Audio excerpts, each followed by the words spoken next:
Brand new year for the Radio Vet with Dr. Kelly. For those of you who are tuning in for the first time, we have a vet who comes in and talks about stuff on CPL Radio, and we're very lucky to have her. And I hope you had a nice New Year's. I did. I hope you did as well. Well, it was extremely uneventful. Oh, so sometimes that's good. it was phenomenal. Yeah. The pets and I, keeping with the theme here, were probably all in bed by like 11:20. So. Oh yeah. Mm-hmm. We made it till midnight. Did you? And then I think I stopped reading at 12:45 or Perfect. so. Yeah. But we are just back from Puerto Rico. We talked about that Yeah. last year. That's right. Last decade we had that conversation, and that went well. Yeah, it was fabulous. That's fantastic. Yeah, great beaches, decent snorkeling, great weather this time of year. Well, then I'm amazed you're here. What are you doing? Right. You came back. Oh, well, I guess duty called. Have you been back at the office yet already? And, No, that's tomorrow. Oh, boy. Oh, man. Well, so I'm the last leg of your vacation then, I exactly. guess. So that's good. That works out well. So today we are going to talk about... Basic first aid for pets. Very good. Yeah, I can so see for that dogs coming and up. cats. All right.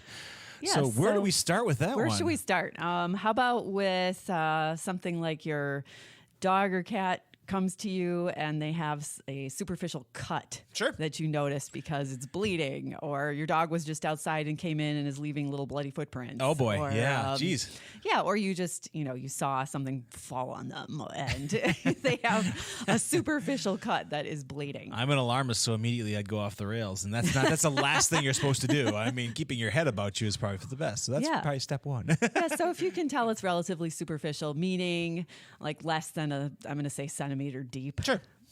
You can probably get it to stop bleeding pretty easily. I think a mistake a lot of people make is they'll push really hard on something that's bleeding, and then They don't like that. they wait and wait and wait, and when they pull their hand away, well, guess what? It's still bleeding. Right.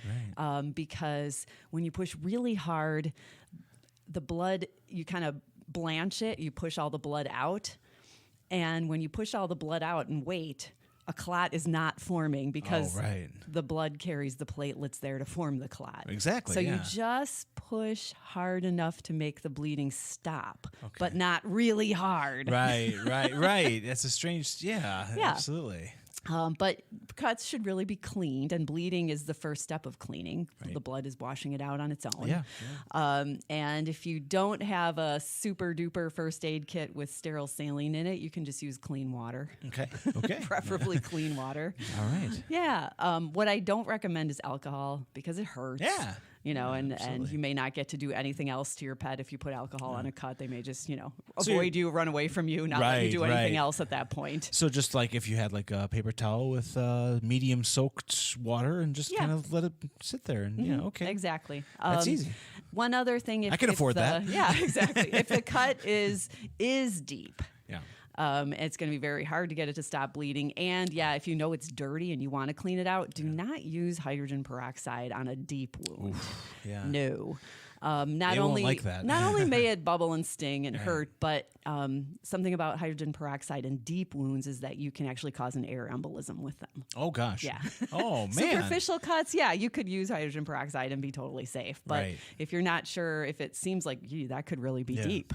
That sharp thing fell on my head and it's really bleeding a lot. That could really be deep. No peroxide. That's a bad idea. It sounds like you really, even on the superficial ones, don't really need hydrogen peroxide No, anyway, you don't. per Probably se. not. Okay. No. And old-fashioned water. is something like Neosporin or the generic version of it safe? Yeah, it is. Although you should expect your pet to shortly lick it all off there shortly thereafter. So thankfully, it's not toxic, right? yeah. So sometimes when people have brought their pets in and they are actually treating wounds at home by keeping them clean and maybe 3 times a day putting a thin layer of antibacterial ointment on, what I'll often tell them is put the ointment on right before you put your pet's food down. That way they've got something to do that doesn't involve licking the ointment off immediately. Or put the ointment on right before you take your dog for a walk. That way it at least gets that amount of time to do something before they lick it off. Such problematic patients they are, aren't they? Yeah, they require a lot of distractions sometimes Absolutely. to keep them from Not that people making don't things either, worse on actually. their own. All right, so One other note about things like cuts. Lots of people will want to put a bandage on. And while that's, relatively easy on a relatively hairless person, things will stick to us like Band-Aids. Right. They're not going to stick. No. Things like Band-Aids are not going to stick to your pet because of their Absolutely. fur. But, a lot of people will want to wrap like an ACE bandage around Sure, something. And sure. the caution about bandages in general is that they're far safer to be too loose than too tight. Yeah, Far sure. better to have that bandage just fall right off than Absolutely. to have it stay on and be too tight. Yeah, and a potential choking hazard because they'll probably chew it off. Well, anyway, Oh, yeah. I mean, Yeah, so they may there's chew it. that. They may chew it up. Boy, oh boy. Yeah. Oh, it's- So, something else that people commonly encounter and give us calls about would be limping. oh, sure. Yeah. Limping because you just let your dog outside and they came back limping. You have no idea what happened. Yeah, Or, absolutely. you woke up that morning and your cat's limping and you have no idea why. Yeah. A caution about human medications in pets. People will frequently ask us, I can give aspirin to my dog, right? Oh, God. But it's a think very that's a- specific dose based Right. on weight. And Right, so, right. giving a call to your veterinary clinic, Oh, or if it's man. the weekend, your local, hopefully local 24-hour animal clinic, just to get some advice is a good idea. Crushing up Advil and putting it in their kibble or something. You don't want to do that. That's a terrible idea. And dogs can take a safe dose of aspirin, at least for the short term, unless they have kidney disease. Sure. Is it helpful though? Is it even worth? I mean, It is is worth often. it? It Okay. can be helpful. Okay. Yeah, it definitely can be helpful. All right. But there are safer things that you can use as well, which would be nice, that often work better than aspirin too. Instead of opening the apothecary in the kitchen. You know? Yeah, and we have to be really, really, really careful with cats. I really don't recommend giving cats any human non-steroidal anti-inflammatory drugs because they are ultra sensitive to them. Going back to those Ultra-sensitive. kidneys again, I imagine. Yes, yeah. yes, and they just process them slowly. Yeah. Very slowly. Okay. So even some of the ones that are approved for use in cats, Yeah. it takes them 3 days to get them out of their system. Okay. And it's, or at least to at least one half life. Yeah. And so they are exquisitely sensitive to those drugs. So for our limpers, what do we do? Yeah. Our limpers, obviously, one thing we can do is encourage them to rest, limit activity, stop playing fetch. Right.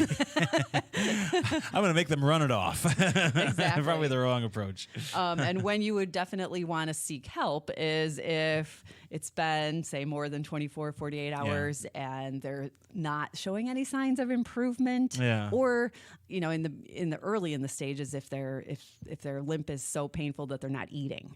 Oh, sure. Okay, that's bad. That's pretty bad. Definitely problematic. Yeah. One very common cause of lameness, sudden acute lameness, especially in our young athletic breeds, would be a torn ACL. Oh, geez, really? Yeah. That sounds familiar. They'll come back holding up one back leg. Oh, Yeah. geez. And that sounds very surgery related to me. It is, unfortunately. Oh, boy. Yeah, so if a pet is holding up a back leg Yeah. and it's not broken, Oh my, you're right. the injury is extremely likely to be from the knee or lower. Oh my. Yes, and cats and dogs do have knees, so that's that's big news to some people. I learned. It was news to me. This just in. Our pets have knees. They have knees. Stop the presses. They really actually have knees. No idea. We go home and look for them now. Find those knees if it kills me. And so that is unfortunately a common injury. It's not an emergency. Yeah. A broken leg technically isn't either. It's very painful. Right, right. Once it's held still, it's not quite so bad. Sure. Yeah. But if your pet is refusing to put any weight whatsoever on a particular limb, a break is a possibility. Yeah. But if it's a back limb, and especially if it's a goofy lab or something like that, Absolutely. it could very well be a torn knee ligament. Well, radio stations are not prone to lameness either. And we have to do a commercial, which commercials are always okay. kind of lame. So anyway, I know. Respect to my advertisers. We'll be back after these lame commercials. Start the year off right.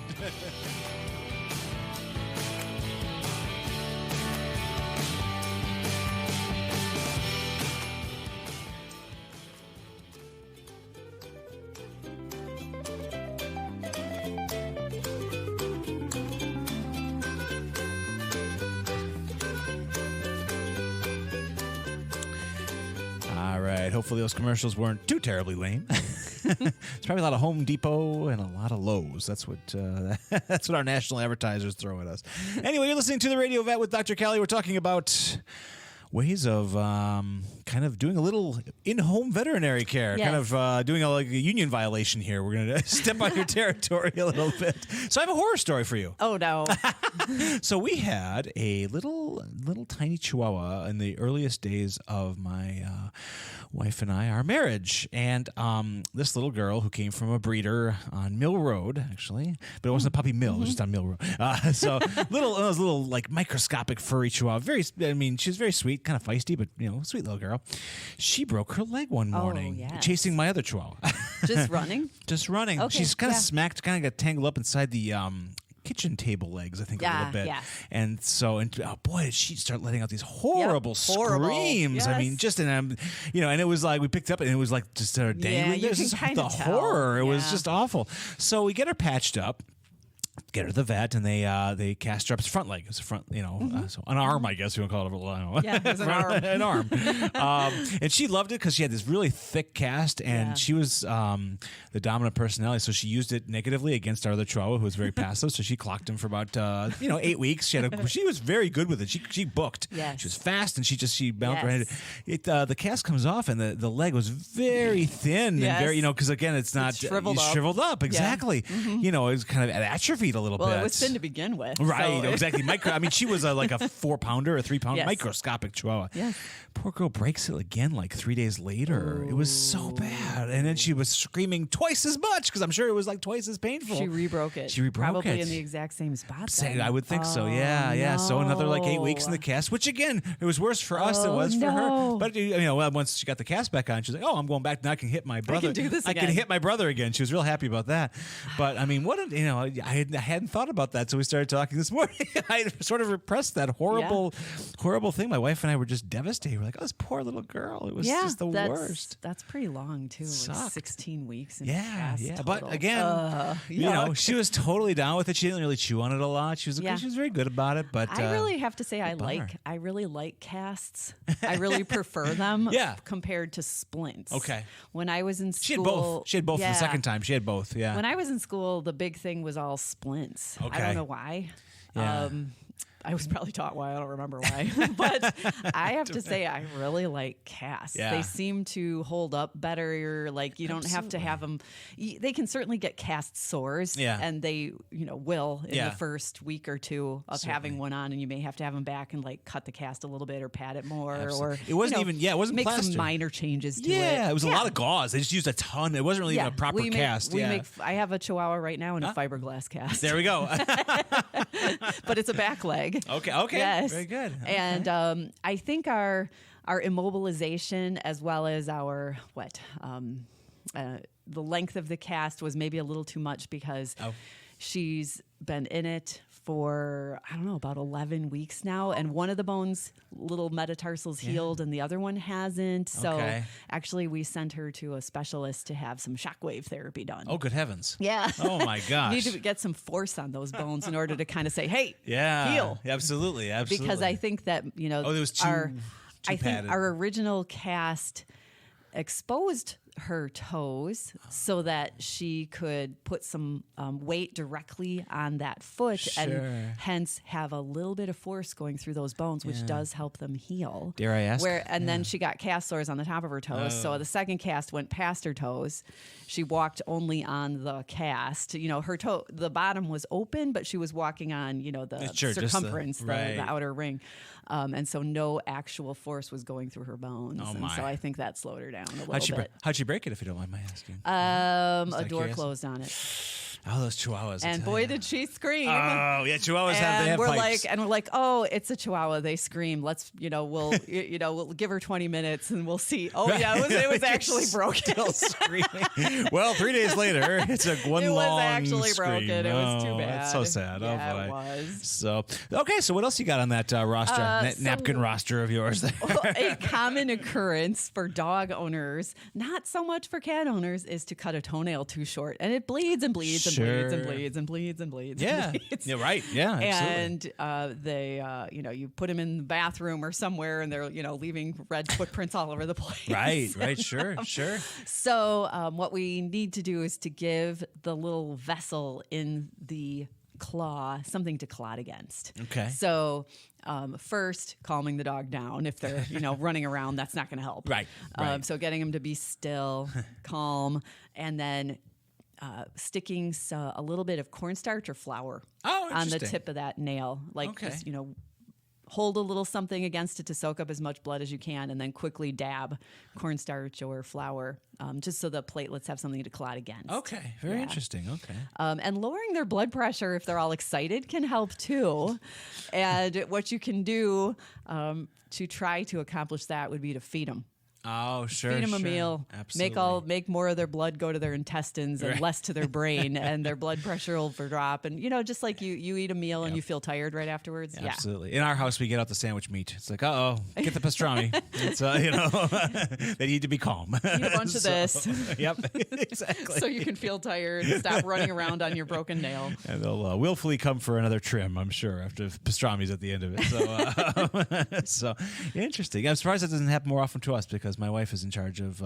We bring all the toes and all the fingers over, both human and canine. Oh. And she does them all on Sunday. Sunday is trim Okay. day. So everybody's just line everybody. We've got 5 kids, so we line everybody up, and then it's everyone's trim. Sometimes I'll jump in there too, just for fun. So that's how it works, and everyone gets trimmed. So, but she's very good. She's not no nicks. She's been very good. That's so great. She's pretty darn good. Yeah, that's really good. I must commend her prowess of her nail trimming prowess. So That's excellent. it's good. So Okay, so a common malady that we get a lot of phone calls about is, oh, my dog has diarrhea, or my dog is vomiting, or my cat has diarrhea, or my Right. cat's vomiting. Yes, And they'll do that. yep, and what we generally say is, hey, if they're acting normally, Yes. meaning their energy levels normal, your dog is going outside, your Yeah. cat is sitting in normal places, resting, going to the litter box, doing Yeah. all their other normal things. Yeah, it's okay to give them a day or two and Every just now and then. let them try to get better on their Yeah. own, because many will. Yeah. If they are unable to keep anything down, Yeah. no food, no water, meaning, okay, they're going to get dehydrated. It's That's go pretty time. bad. Yeah. If you have a really big dog, okay, you can let that go for a day. Sure. A day. If Oh, you have a just a little, day. if you have a little tiny dog or a cat, that they're going to get dehydrated faster. Pretty quick. Okay. Yeah. Faster. And so, Well, since you went there, this has happened to our prior Chihuahua and our current Rat Terrier. I would say once every month or once every 2 months. He just kind of gets this thing where, and it might be a feeding thing where like he's not drinking enough or eating enough, but he'll just sort of like barf up a little yellow Oh, foam. sure. What the heck Yeah. is that? And we never panic. I if- mean, it seems to go away. if it occurs early in the morning, Sure. Yeah. before breakfast has been served, Yeah. or before you're even out of bed, Absolutely. there is something called early morning bilious vomiting syndrome. Oh, there we go. Almost sorry I asked. And yeah, it involves, what I tell people is, hey, sometimes their stomach's been empty a little too long. Yeah. It doesn't feel good. So if a dog does this fairly regularly, and there are some that do this like 5 times a week, Oh, geez. those dogs, the first thing I try is say, okay, save half their dinner and feed it to them very last thing before you go to bed. Sure, That way sure. their stomach is empty for fewer hours. Absolutely. And that does the trick for some of them. Okay. For others, they'll respond to an antacid. Oh, gotcha. Okay, very good. So that is a problem. That is a interesting. common problem. Is there- There are actually really good foods too that can help with a Okay. lot of chronic GI conditions.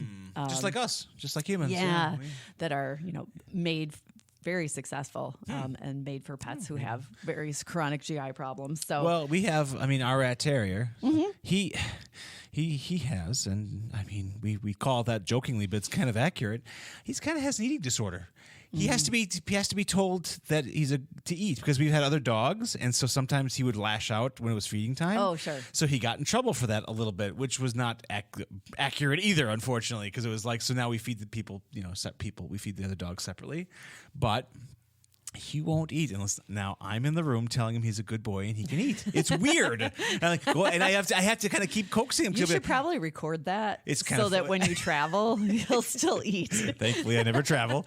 But, and actually the thing that he will tear into is soft food, wet food. That he does not That need he any doesn't have to coaxing. wait No. for. But his Okay. dry food, which is try to, it's a weird thing. And I'm like, I always thought, would it get better? It never gets worse. It just sort of stays the same. It's just kind of part of his MO. It's like when it's feeding time, I have to get all the kids out of the kitchen. It's this whole thing. And I have to be there to tell him, oh, good boy, you're doing such a can good eat. job. Oh, eating is good. That's it. I mean, it's insanity, really, what it is. And that's okay. I'm, whatever. Okay. Then. I feel like a support group here. I'm like outing I have to talk my dog into eating. But it's really strange. It's a Yeah. weird thing. And That is weird. Yeah, I don't know. So if you have a pet dog or cat who suddenly vomited a few times Yeah. one day, I think one of the important things to do is to make them rest their gut, meaning don't Sure. feed them on purpose. Oh, sure. Okay, yeah. So, a good, 6 to 8 to 12 to sometimes 24 hours Sure. with no food. Yeah. Water at first in small amounts, because Okay. if you give them a whole bowl and they drink too much, that might trigger them to vomit too. Sure. So resting the gut is important. And then if they really stop vomiting and they haven't vomited for more than, say, 6 or 8 hours, Yeah. they may be over it. Okay. So then you can reintroduce food. Okay. With cats, I say just give them a few kibbles of what they're already used to. With dogs, we'll try a bland diet. Gotcha. So Okay. something homemade or something that you can pick up from a vet clinic, usually something canned. And that may help them also be more interested in trying to eat. Because, sometimes when you've had an upset stomach and had to throw up a few times, it's hard yeah. to feel like eating again. Oh, You don't totally. always get hungry. Saltines and dry white toast usually is Yeah, the human approach. Exactly. So a good bland diet for Yeah. a dog is some kind of cooked, plain, meaning unflavored grain, usually white White rice, rice, because sure. that's bland and easy to digest. Absolutely. Mixed 50-50 with some kind of cooked low-fat meat. Oh. So browned hamburger is commonly recommended, I think, because it's cheap, but you got to Yeah. pour the fat off. Right. Yeah. Yeah. Yeah, you don't want to. Mix it roughly 50-50 volume, rice to hamburger volume. And then, again, start with a really small amount, let them eat it, wait half an hour to make sure it stays down. Yeah. Something binding, yes, as they Yes. say, yes. But if you don't have white rice, you can use plain oatmeal. Oh, nice. Okay. Something like that would Yeah. work too. Some people say cream of wheat. Oh, boy. Okay. I don't know how many people have that sitting around. We tried it a couple years Unless ago. you have little kids, you may not have that. Right. We tried it a couple years ago. My kids were interested. We were all like, this is gross. Yeah, but when you would want to not wait or do that is, okay, their vomiting's been going on, Yeah. more than 8 hours. Say they vomited 12 times in 3 hours. Okay, that's pretty pretty terrible. serious, That would make me yeah. worry that there's actually something in that stomach that they are trying to get out, something that's maybe like a sock Oh, or geez. cat's Yeah, I favorite suppose. mouse toy. Oh, boy. In other words, a foreign thing that doesn't Yeah. belong in there, maybe trying to get out and they are unable to get it out. Okay. Yeah. And that's not going to work itself out. That's not going to probably. work itself out. Yeah, That's a surgical thing, huh? That's a surgical thing. Yeah. So if if a pet swallows something that obstructs their stomach or their small intestine, they will vomit and vomit and vomit and vomit and vomit and Oy vomit vey. and vomit, and Oh, no. they will not survive without surgery Yeah. because they can't eat. Oh, my gosh. Yeah. Oh, that's just all horrible. Yeah. I think the worst thing that cats will swallow that gets them to surgery would be string, Yeah. string-like things. Sure, so dental sure. floss, Oh, yeah. the string part of a long string on a cat toy. Yeah. Hamstring, Oh, sure. Yeah. needle and thread. Oh, needle too? Oh, needle too. No, Yeah. that's bad. Uh-huh. Oh, man. Yeah. You can't pass that. Yeah. Oh, man. That's why I love our cat so much. She doesn't do stuff like that. Yeah. I mean, it's like, I figure if they're going to do that, they'll do it younger, I'm assuming, and if but, you never, well, maybe not. Okay. Oh, man.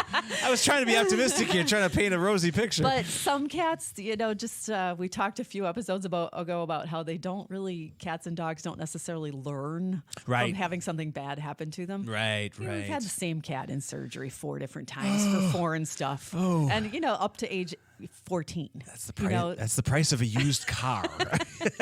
Oh, yeah. times. There's cars that are cheaper than that. What are you talking about?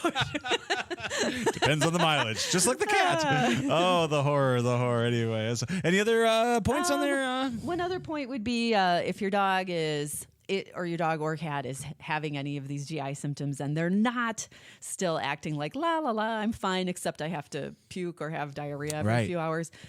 If they're acting lethargic Aha. and not eating, Yeah. lethargy, total anorexia, Sure, can't keep sure. water down, or there's definitely lots of blood coming out when they have diarrhea, Okay.